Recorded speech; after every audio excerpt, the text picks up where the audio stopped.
Okay. So sessions 1 was all about money. We discussed about asset, liability, savings, investments, and the real value of money, how it evolved from bartering to cryptocurrency, like last 2000 years of history we were discussing about. So now this session ended and second session we followed. That was all about psychology behind money and day-to-day decisions, how it affects our money decisions, why somebody is poor and why somebody is rich. That was discussed. And now this second session is finished. Now third session is all about fundamentals, business, and technical analysis. This is all about what to invest, when to invest, how to invest, and why to invest. Like we follow value and growth investing models. So we invest in quality business and let the money to compound. So not to panic on the market crashes or negative portfolios if one is strong in fundamentals and business analysis. This is all about this session and how we are going to do. Just we are going to next slides. In this slide, we are seeing how market crashed 6 times from 1929 to 2020. This is about US market. In 1929, due to depression, the stock market crashed by 89%. In 1973, the stock market crashed by 48%. And 1987, 34%, and 2000, 49%, and 2008, 55%. And in 2020, it was crashed 34%. I'm talking about US market. And nobody tells if $1,000 invested in 1929 is $3.3 million today. But everybody will tell about market crashes and negativity of markets. It doesn't mean that we have to wait from 1929 to 2025. It doesn't mean that. It's as a thumb rule, as a practice of investing, it is mentioned. And in India, Sensex was started in 1979 almost, and rupees 10,000 invested,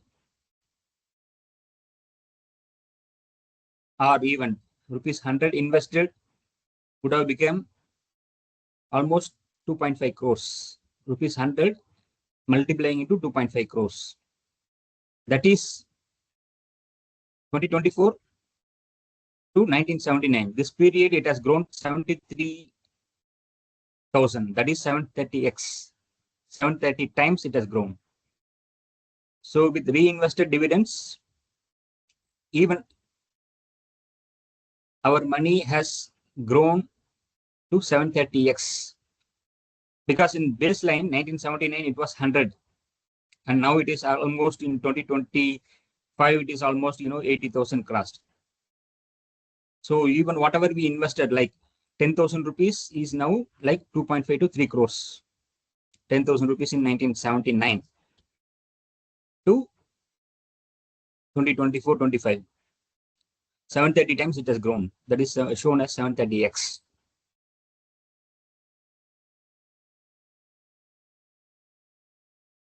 Okay. This is about investing 1,000. I'm sorry. This chart is showing about HDFC stocks performance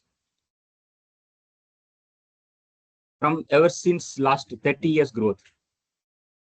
Like in 1996, the stock was putting at around here. This price is showing. It was putting at around, even if I have to back calculate everything, the price is almost today it is around 1,500 to 1,600 rupees. With all investment like dividends reinvested, bonus, split, adjusted price would be like 3 to 4 rupees. So that comes around 3 to 5 crore rupees as of today in the last 30 years. 20 to 25% of CAGR growth, annual growth. So these two slides are showing about how market crashes, and despite market crashes, if we have stayed invested, how it is growing. So this is the principle. Okay. Many of us don't want to invest because of zero-sum thinking. Because in the market or in the general talk, zero-sum thinking means if we play, we have to win means the opponent will lose. Whether it is chess or cricket or football, anything. They are all zero-sum because it's all competition. If somebody is winning rupees 100 or $100, the other player is losing $100. So it is like zero. So this is why it is zero-sum thinking. But investing is not zero-sum. It is non-zero sum. In fact, everybody can win, whoever participates.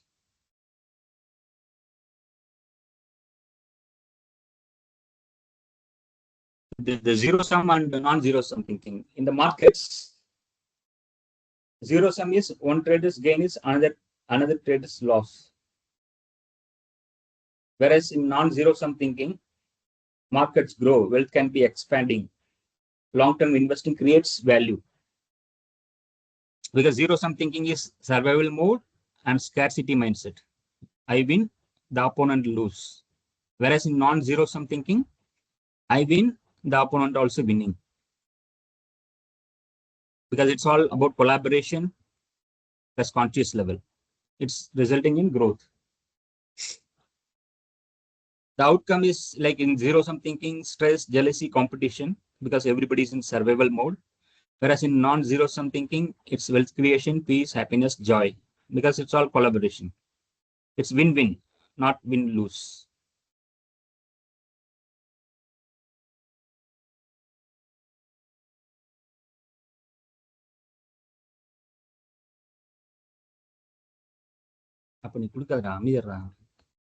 Okay.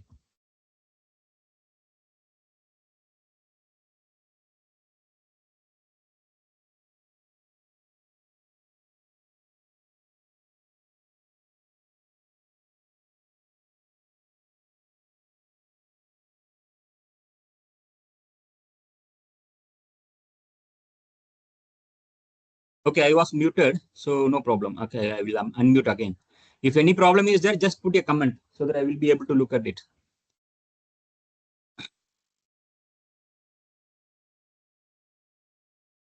Okay, I'm audible, no? Clear, no?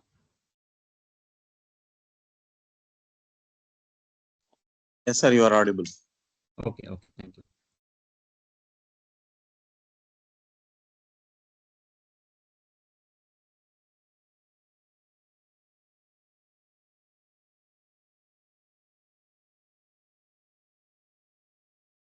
Okay, we will go to session again.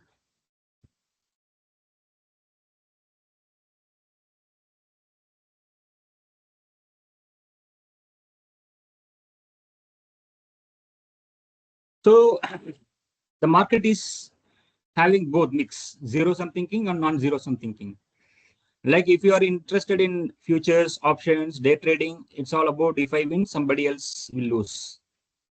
It is purely like game. So it's heavy competition, stress, anxiety, everything will be there.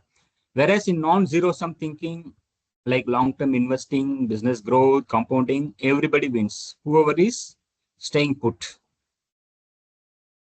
without worrying about market crashes, without worrying about any political or geopolitical issues. If we are staying put, if we stay invested, we will be able to make best out of the market. So that is why in long-term investing or even short-term investing also, it's non-zero-sum thinking. It's not that I win, somebody lose. No, we win, He wins, she wins, you win, everybody wins. Because our money is being diverted into various investment activities by good companies. By that, their business grow. By that, we also grow. So this is a principle. This is how top 1,000 companies grown by investors. Because their money is used for hiring employees, expanding new branches, setting up factories, etc., etc. So this is just, I wanted to brief about the idea behind investments. The real goal of investment is to create wealth. It's about FIRE, like financial independence, and retire early. Because whoever is wealthy, they are controlling their time. They are able to control their energy. They are able to control their activities, everything. So this is all about FIRE concept. FIRE means wealth creation. Somebody is able to create wealth that lasts very longer, so that they don't have to worry about their day-to-day activities and they can focus on their goals. Like the core principle of FIRE says, we need to have higher savings rate, not like 10% of saving or 20% of saving, like traditional approach. We should have 50 to 70% of income, cutting by lifestyle inflation and minimalism. Higher savings is equal to fewer working years. Somebody will be forced to work till 75 or 70 for their pension, for their children's marriage, education, whereas somebody is able to retire at 40, 45. So how to achieve it is by smart investing. Focus mainly on retirement accounts in traditional way, like fixed deposits or chit funds is traditional approach. Whereas here, FIRE approach, invest in like ETF funds, stocks funds, or index funds, mutual funds, or even real estate, dividend paying stocks, etc. Because saving alone is not enough, because it doesn't beat the inflation. Wealth grows through compounding investments only. Otherwise, the investment will erode our money over the time if we kept it in savings only rather than investments. So what is financial independence number? Because if you go across, you can ask what is your FIA number? It's 25 times of our annual expenses. For example, 12 lakhs annual expense for a family, they need 3 crore purpose. Like 12 lakh multiplied by 25 is 3 crores. This is FI number. This is a basic thumb rule. If someone is having 6 lakhs annual expense, they can have only 1.5 crore invested so that they can churn out from that cash for their survival. 4% every year if they take out, either by dividends or withdrawal plans, they can survive based on 4% rule. So safe to withdraw 4% annually for 30 years because our money grows, because we have learned the investment tricks. Instead of keeping it saving, we stay in investments so that money grows, so that we can take out 4% every year for meeting our day-to-day expenses. The types of freedom offered by FIRE: time freedom. An investor working 3 hours a day, choosing rest or travel or passion, whatever he is interested in. Location freedom. A digital nomad living 6 months in Australia, 6 months in Spain. Like we are in Middle East, we can live here 6 months, 3 months in India, wherever we want to. Choice freedom. Because it's our choice whether to continue the compulsory job or we can do focus on what we are interested in. Stress freedom. We have emergency fund, insurance, everything so that we feel secure. And relationship freedom. Can be able to support our parents or even grandparents in their difficult times so that we have achieved FIRE concept very well. Health freedom. So we have money to invest on very quality food, gym, preventive healthcare, yoga, whatever it is. Generational freedom, like Warren Buffett, ensures his children aren't financially burdened. And creative freedom. The writer, Harry Potter, she wrote a book, and that book, she's go on writing like 11 volumes, 12 volumes, like that she's writing, and she's entertaining the kids and many.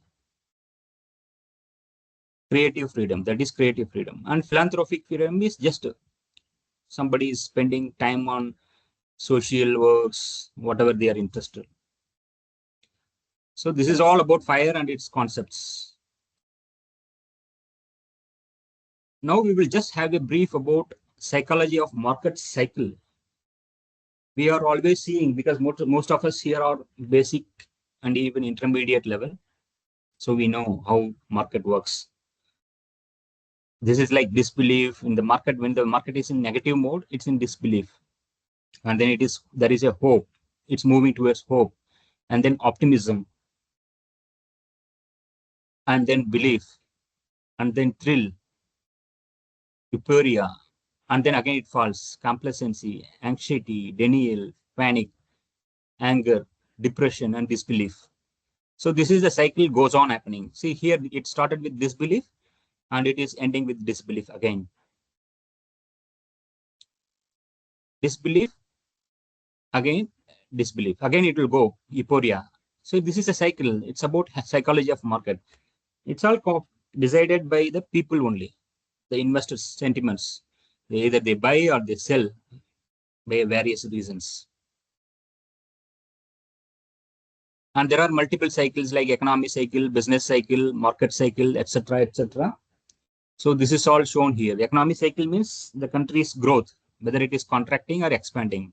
And business cycle is some business is performing. Somebody is buying car or motorcycles. If the market is in peak, like they are very, stable in their jobs, people buy various things, thinking that nothing will happen. When recession comes and hits, people start worrying and they will stop buying anything. They will not invest in house. They will not invest in car. They will not invest in motorcycles. They will not invest in costly items. What happens? That contracts, that reduces the business activity. People are getting terminated from the jobs, and people are losing the jobs, and even massive layoff, everything. It's like breathing faster and breathing slower. Some industries will remain stable. Some industries will not. And market cycle means that we have just now discussed the investor and trader psychology. So market is the mood and business is the breath. Economy is the body. The mood changes first and the body last. So this is the relationship between economy, business, and market. All are interlinked, and one follows the other. So this is a business cycle typically. For example, if it is in the peak and it is falling, that is a recession. And then expansion. From recession, it is jumping to expansion. That phase is called recovery phase. So recession and recovery phase. In the peak, again, it is start falling, contraction, that is recession. So this is cyclical process. During this cycle, people lose job or they gain jobs. Money is circulating, money is not circulating. So country is growing, country is not growing. So everything is related and linked. And best performing sectors in the different cycles. Like for example, in the bull market, technology, industrial, basic metals, everything will flourish, everything will grow. Whereas in full bear market, only healthcare, utilities, finance will grow. So this is just a typical chart. If you see, in the blue color line is for economy and yellow color is for market. How the cycle is moving up and down. When the cycle is moving up and down, various sectors either remain unaffected or affected. In the peak of market top, basic materials, energy, staples, everything will run. When in the bottom of the market, like bear market, we call it, healthcare, utilities, finance will survive. Other sectors will crash. So based on this thumb rule, nobody can predict it, how it is going to happen or which sector is going to happen. But it's all about how we are going to experience the cycles. Like at least we should have experience of 2 to 3 cycles. Then we can understand this early recession or late recession or early bear market or recovery, market is expanding, bull market, everything we can understand. And accordingly, we can take our investment decisions or trading decisions. We can do SIP or we cannot. Sometimes our decisions go wrong, but if we are staying invested in very good business, we can remain cool. We don't have to worry. So this is a typical last 5 years of various sectors growth. This red color, if you see, in 2019 to 20 to 2024 to 25, the growth of each sector is driven. Like for example, some sectors grown 34%, some sectors like grown 98%, 121%, IT 121% in 2021, but in 2024-25 it is only 3%. And in 2020, metals grown 171%, but in 24-25 it is 6% only. So this is all affected by the business cycles, and this is all affected by our economy movement. So if we are able to track this, we can be able to take clear decisions on when to do SIP, when to buy stocks, when to sell stocks profitably, so that we can beat the market. That is what called as beating the market. Instead of being vulnerable, instead of making losses, we will be making profits. That is the whole agenda of this session, in fact. So this is a summary. So what is the FIRE and FIRE number, types of freedom, psychology of market cycles, what is business cycle, insights on sectoral rotations, what is zero sum, everything we discussed. Any questions, please? You can type it in the chat. Because the subject is a little bit dry. If we have interactive, then it will be very good.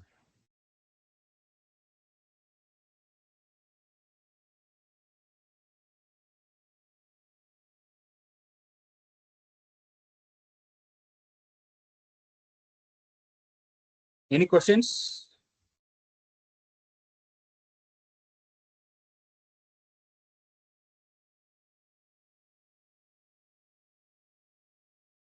One second.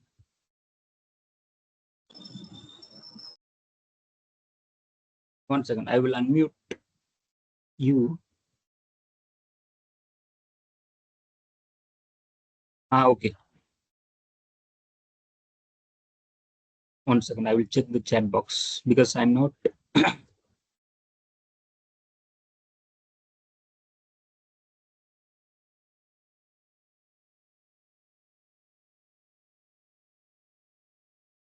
Okay. When we have invested for long term, how to change the cycles? Okay. Hi, actually, my question is like, you said like on the bull market and the bear market, there are some health cares, like some sectors only will grow, right? But if I have invested in other sectors and the market is bull or bear, so the my stocks may go down, right? So how when I've invested for long term, how to tackle that? If you have invested all in the bull market sectors, but suddenly the bear market comes, so my portfolio will be down, right? So how to tackle that then? Okay. See, this is experience. If we have witnessed 2 cycles, at least 2 cycles will be around 8 to 10 years. if we have remained in the market for 10 years at least, we will be knowing when will when a stock will fall, or when which sector will be rising now, or which sector will be falling now. We will have a exposure by the time frame of 10 years. After that, it is like child's play. That is the reason smart investors since understand the market cycles, business cycles in advance, 6 months to 1 year. They either pull out the money or put in their money. That is the reason they are making huge profit. So they are buying when the market is crashing. They are selling when the market is peaking out. Okay. Any other question? Yes, then it will not be like a long-term investing, right? Actually, I'm seeing in the market for nearly 5 to 8 years. When I problem with for mine is like my portfolio is still in only 12% up. Okay. So what I thought is I thought of investing in a long term, but again my portfolio is only 11% up. So is That is it a good one or I'm not no, sure no, if I'm no. doing right. No. That is to be checked in, because we should at least make 15 to 20% growth every year. If we are not making, of course, yes, it is accepted. Next 2 years, for example, if I am not making because market is in sideways, it's accepted. But third year, I must make 60% or 70%, so that the entire 3 year time span is adjusted. It is like we are getting 15 to 20%, or in terms of IRR or XIRR.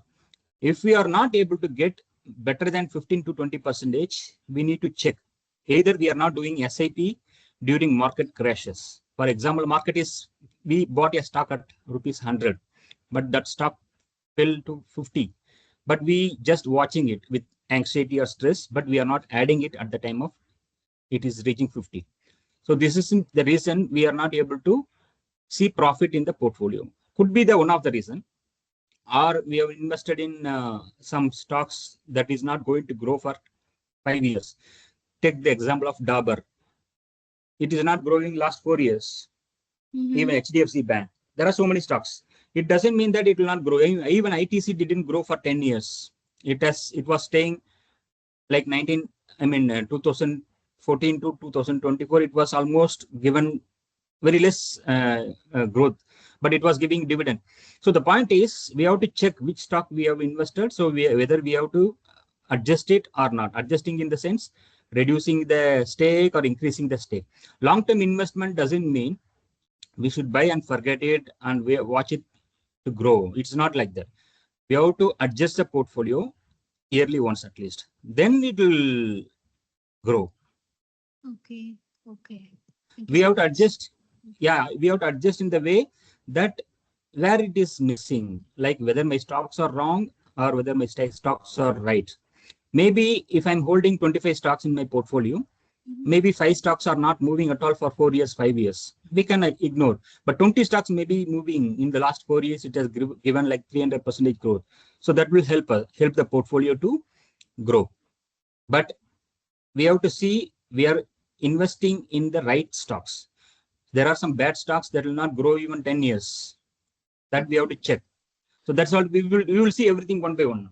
Okay, thank you. Yeah. Okay, we will go to the session again. What stops most people from investing early?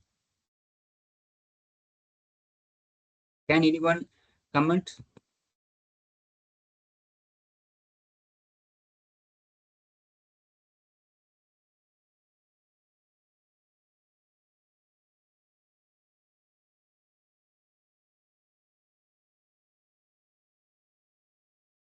Fear of losing money.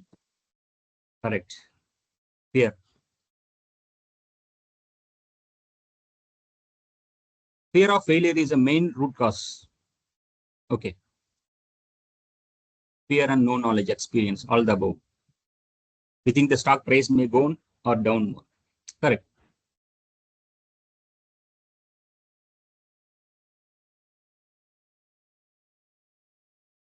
Fear, no knowledge. Correct.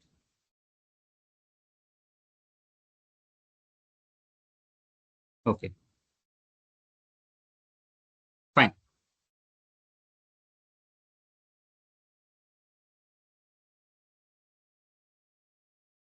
See, Indian stock market landscape, I'm just putting, I'm not giving a very promising or positive figure. This is not intention. But for the long term, over the period of 5 years, 10 years, I'm talking.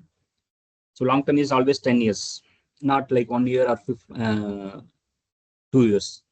See, Indian stock market is one of the fastest growing markets globally, and retail investors are participating more and more. SEBI is equipped with artificial intelligence. They are able to track down who are scammers, who are not. Like in 1992 or any 2001, the Ketan Parekh or Arshad Mehta scams, it was difficult. Nowadays, SEBI is more equipped with very young, talented chartered accountants. They are using latest artificial intelligence tools. So they are tracking it. Though they are implementing or making miracles, that is different stuff. Things are getting noticed and easily monitored. And India aims to become $30 trillion economy by 2047. So targeting 9 to 10% GDP per year. So India is the fastest growing economy. And when I started my investing and even thinking of investing in 2005-6, the participants were not more than 2 to 3%. After 2020, the participants have become like now it is today almost 8 to 10, 12% participants are there. If the economy is growing, it's going to increase. People will start moving from traditional investments to like chit funds or even normal fixed deposits or RD to equity like ETF, mutual funds, stocks, like etc. etc. Even gold, silver. So the 80-20% investment formula. So 80% we have to focus and study on fundamentals and business analysis, and 20% on technical analysis. I'm not here promoting anything like a fundamental is better or technical is better or business is better. I'm not telling. We have to use everything, whichever suits our goals and our day-to-day activity.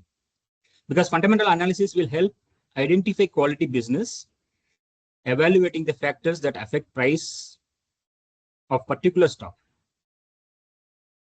to find a intrinsic value. Intrinsic value is just a real value that we will discuss in the coming slides.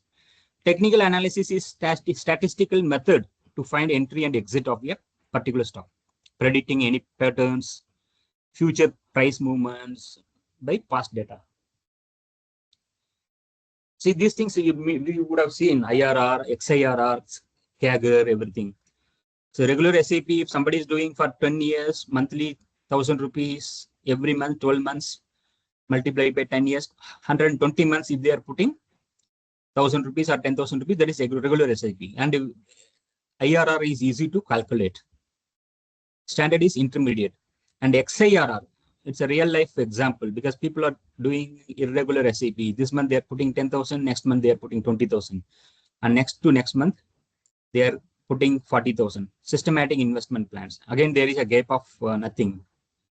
So in that case, XIRR is better for advanced measurement. This is all used to measure the time value of the money. Here, XIRR, IRR, and CAGR, they are all speedometers. Just like car is having a speedometer, and time value of money is engine, like how much money it can grow in over the period. How efficient the engine is, it can travel. Compounding is like this is a car, example of car. Discipline is driver, how consistently we are driving. So these metrics, IRR, XIRR, CAGR, they are all like speedometers to measure 100 kilometers per hour, 50 kilometers per hour, etc. And engine is efficient or not, we are maintaining it or not. That is time value of the money. And compounding, if it is all, everything is fitting in the place, then compounding is like a car, it's traveling, and we are the driver. So fundamental analysis, we are focused on this around 5 metrics: revenue, profit growth, debt levels, promoter holding, moat and competitive advantage, like sectoral potential. Nestle, we know everybody that Nestle is manufacturing Kit Kat, Maggie, Milo, Munch, everything. So we need to understand the business, whether they are going to grow. Of course, they are going to grow because everybody started eating Maggie noodles, Kit Kat chocolates, etc. So investing in that business will slowly but steadily compound our money. Just I'm saying, this is not a promotion for Nestle. Even take the example of Hindustan Unilever or even Procter & Gamble or Gillette or any other company in this case, even State Bank of India, in HDFC Bank, Infosys, Tata Consultancy Services, anything. See, this is how fundamental analysis looks like. See, data is scattered everywhere. And then after this, we are segregating it into yellow pieces, blue pieces, red ones. After it, we are arranging it like building blocks, Lego blocks, or sort of. Then presented visually, explained with a story. This is a building. This is the final outcome. So it's like art. It's like an art. We are collecting everything in a piece and assembling it and making it as a story. That's it. This is all about fundamental analysis. But where to find a data, what to find a data, that is the crux. That is an important aspect. See, one of the key metric of fundamental analysis is intrinsic value. Intrinsic value is the real worth of a stock price, for example. Like it, you have to think like it's a gold inside a gold ornament. So it may be like 22 karat or 18 karat or 24 carats, or it's a mixture of gold and brass. How much gold it is, that is what intrinsic value. So there are measures to find the intrinsic value of a stock, of a business, like how much discounted cash flow it generates, dividend, how much it pays, using other financial metrics. And there are so many methods to measure. Like just like a jeweler is able to understand how much gold it is, not a normal normal person. The real investor will be able to assess and measure the intrinsic value of a stock by employing a method. See here, the value is in x-axis and time is in y-axis.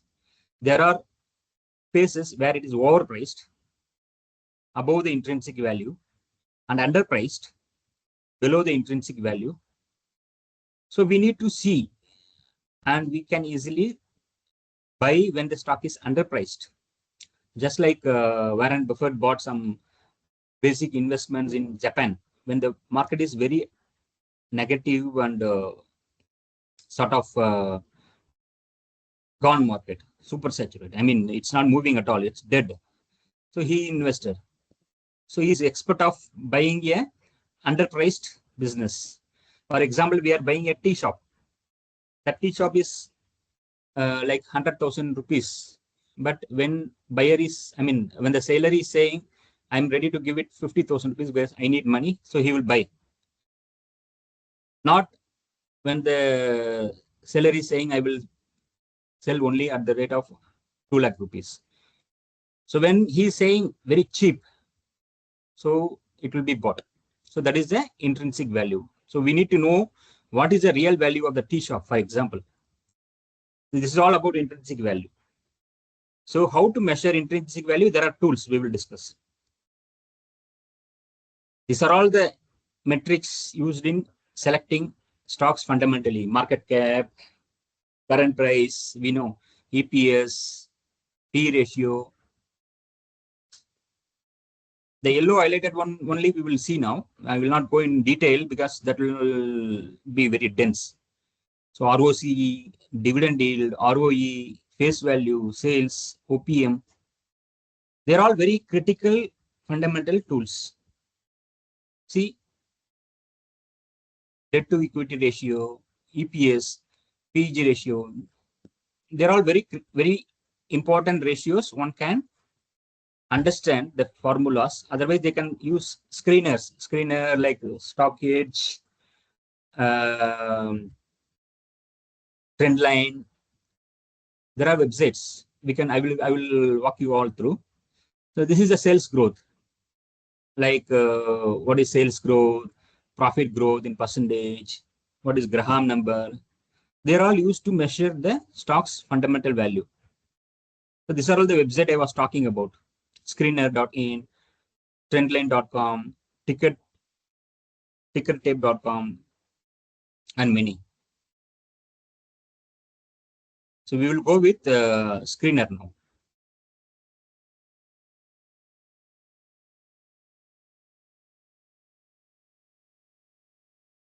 For example, this is Screener.in.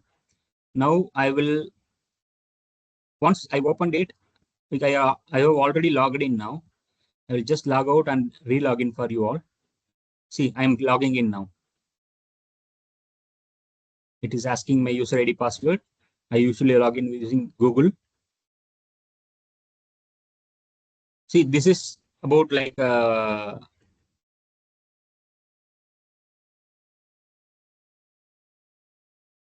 are all the con calls, results, everything will be shown. See, and we will check with one stock particularly, like MRF.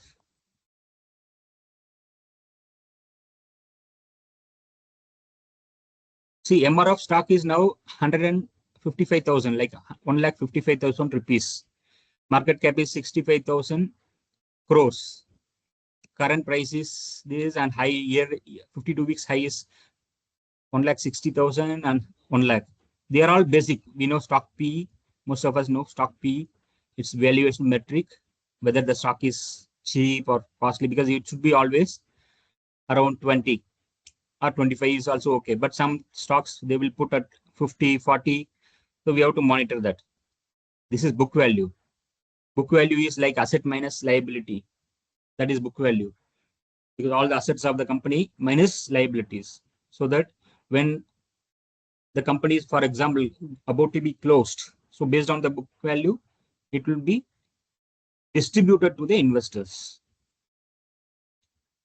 Stock price is 1,55,000, book value is 43,000 almost. So dividend yield, like how much percentage of dividend they are giving, 0.15% only. Like sales, yearly sales, 28,000 crores roughly. Profit after tax, after tax is almost 1,800 crores. ROE for 5 years, ROCE for that stock. There all, see, ROE is like, if I have to go, because each and every point will be very big to explain, we will go very key and important. Book value we have seen. ROE is like how much investor gets return in percentage. It's like total net profit divided by total outstanding shares. ROCE, again, net profit divided by capital employed. Here the formulas are given. See,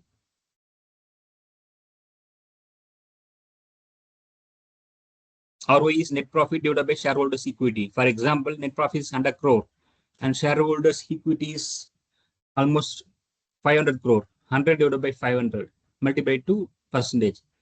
So like it should be like 20% above. And ROCE also should be 20 to 25% above. It depends on the capital intensive business, or because there are metrics, which metric to use and which sector or which stock is also there.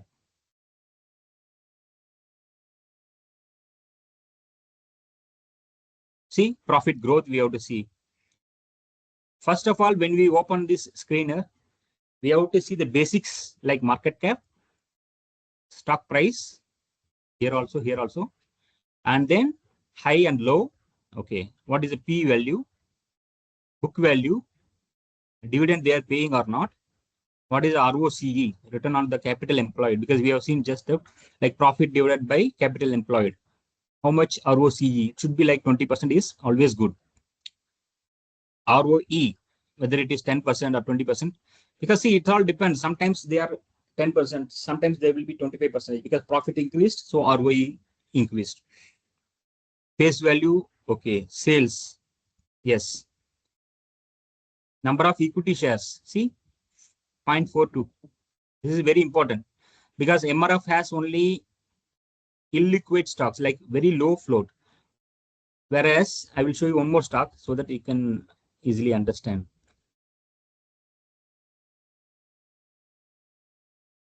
See, Vodafone Idea, I'm checking. Total number of equity shares, see, 10,000 crores. This is in crores. Whereas MRF is only 0.42 crore. This is 10,000 crore. Total outstanding shares. So too much liquidity of shares. So the price movement will also be very slow unless somebody investing like foreign institutional investor or DII or any HNI is investing. See the price fluctuation of this stock.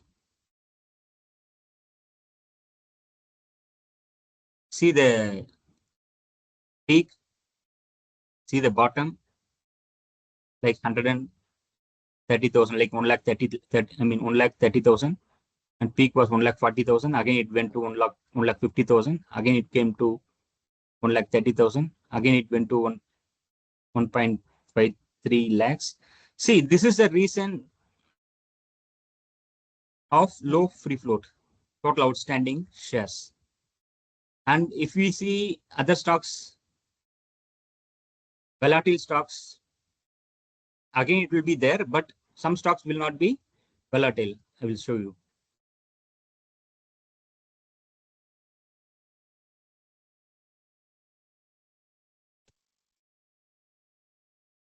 See, there are some stocks like 20%, 30%, 40% fluctuation will be there. That we will see one by one after the other. So the point is total number of equity shares decides about the money that it can absorb and fluctuate on the price. Because more buyers, if they are buying, it will fluctuate. If the seller is high, it will fall. And intrinsic value is given.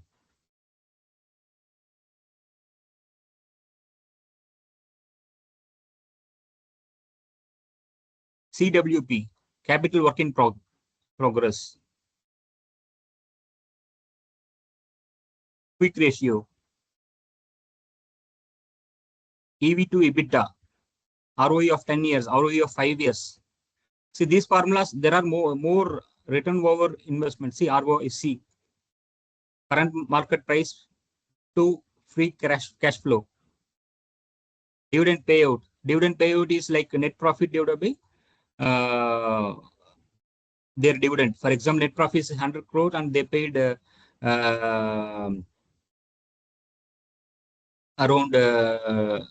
10 crore. So 100 divided by 10. So there are formulas. And there are metrics we have to see. So important thing is profit and loss we have to see. What is the sales, expenses, operating profit? Like sales means okay. Like sales growth is given, whether it is consistent or not. Expenses, how much expenses he is making. Operating profit, how much it is coming. OPM percentage, this is a very key metric. Like it is almost above 15 to 20%, it is good. Interest, net profit. This is important. Net profit is always used in every metrics, and operating profit. These two are very critical. Net profit and operating profit. And dividend payout. See compounded sales growth. This is another important thing. Like last 10 years, how much it has grown. Dabur grown only 5% in last 10 years. Profit growth is also last 10 years, 5% only. And stock price, 6%. So it is very, but ROE is okay, 23%, return on equity. So how the sales will increase now? How the profit will increase now? This is, we have to see like We have to see whether any capital work in progress is there or not. See, they are putting 169 crore capital work. This they are investing to set up probably a new factory or something, new branches or something, so that it is CWP. This we have to see it in the annual report. So we don't have, if the person is not so passionate about researching all this, they can see the key metrics at least, like how much reserves they are having, cash reserves, like 2000 crore in 2014, and in 2025 they have 10,623 crores. And total liabilities, of course, it is balanced. Total assets. See CWP here. CWP is almost like 22 crore. Every year they are expanding, but it is not reflecting in the sales revenue huge because of the competition. So we have to see other metrics like inventory days, like it is storing in the yard. They are storing it in the warehouse for 150. I mean, for example, always 150 to 175 crore is stayed in the inventory. It's almost consistent because it has to be distributed. So we have to see like debtor days, how much they are getting it quickly from the shops or shopping malls, wherever it is getting sold. Inventory days. This is 150 days. If they are manufacturing today, it takes almost 150 days cycle. This is almost like 175, 150, 169 days. So they are all in very depth analysis of a stock.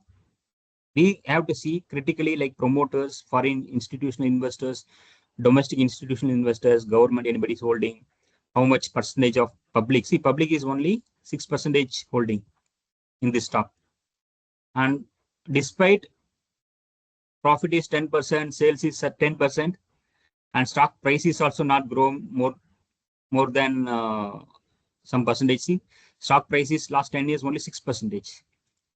But despite that, money is being invested by FII and DII. DII is increasing their holdings. DII is like Life Insurance Corporation of India, Mirae Asset Balance Advantage, SBI Arbitrage. So they are all, this is all scattered. They are investing. ICC Prudentials, ICC, SBI Nifty Next 50. Everybody is investing. Because this is a reputed brand. They are trusting the brand. It may be a turnaround and it may give the returns. Now it is not working well, but easy way to park the money for long term so that it will give better results. Because if last 10 years it doesn't grow, that means a smart investor like FII, DII sense that it will be a breakout candidate. For example, you see maximum. In 2009, it was 40 rupees, 8. And 2012, 99. And the peak was in 2021 and 2024. So it is fluctuating last almost 3 years. In 2022, it was 600 almost. And 2024, 670. Now almost nothing growing. Last 5 years, it is almost in the range of 500 to 600. So what everybody is sensing, public, of course, public is ignoring this stock. FII and the DII is sensing something, it is maybe a turnaround. So park the money. Even when it is 500 or 600, park it. So that it may even come to 650, 660, profit will be shown in the portfolio. So in this phase, you see the volume, buyer volume and seller volume. This is all the bar charts shown here, blue color. This is buyer seller volume.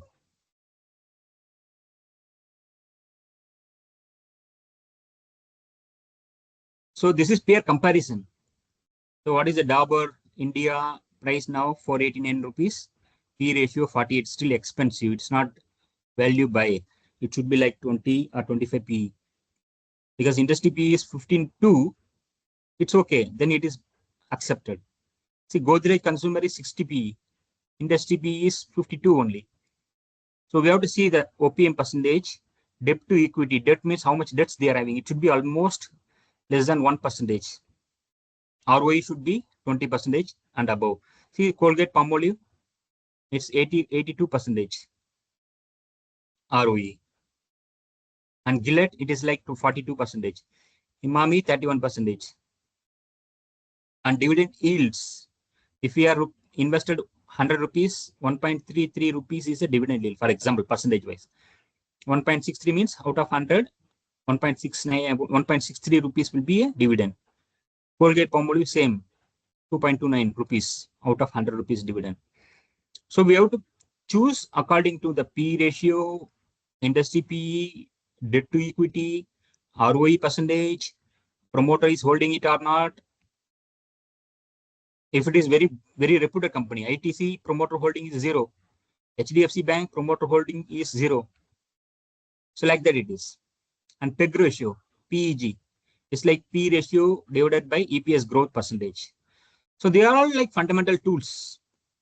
FIA holding, each and everything they have given, Dabur India. So if somebody is having patience, they can study all these parameters and understand. And this is like quarterly results from 2022 onwards.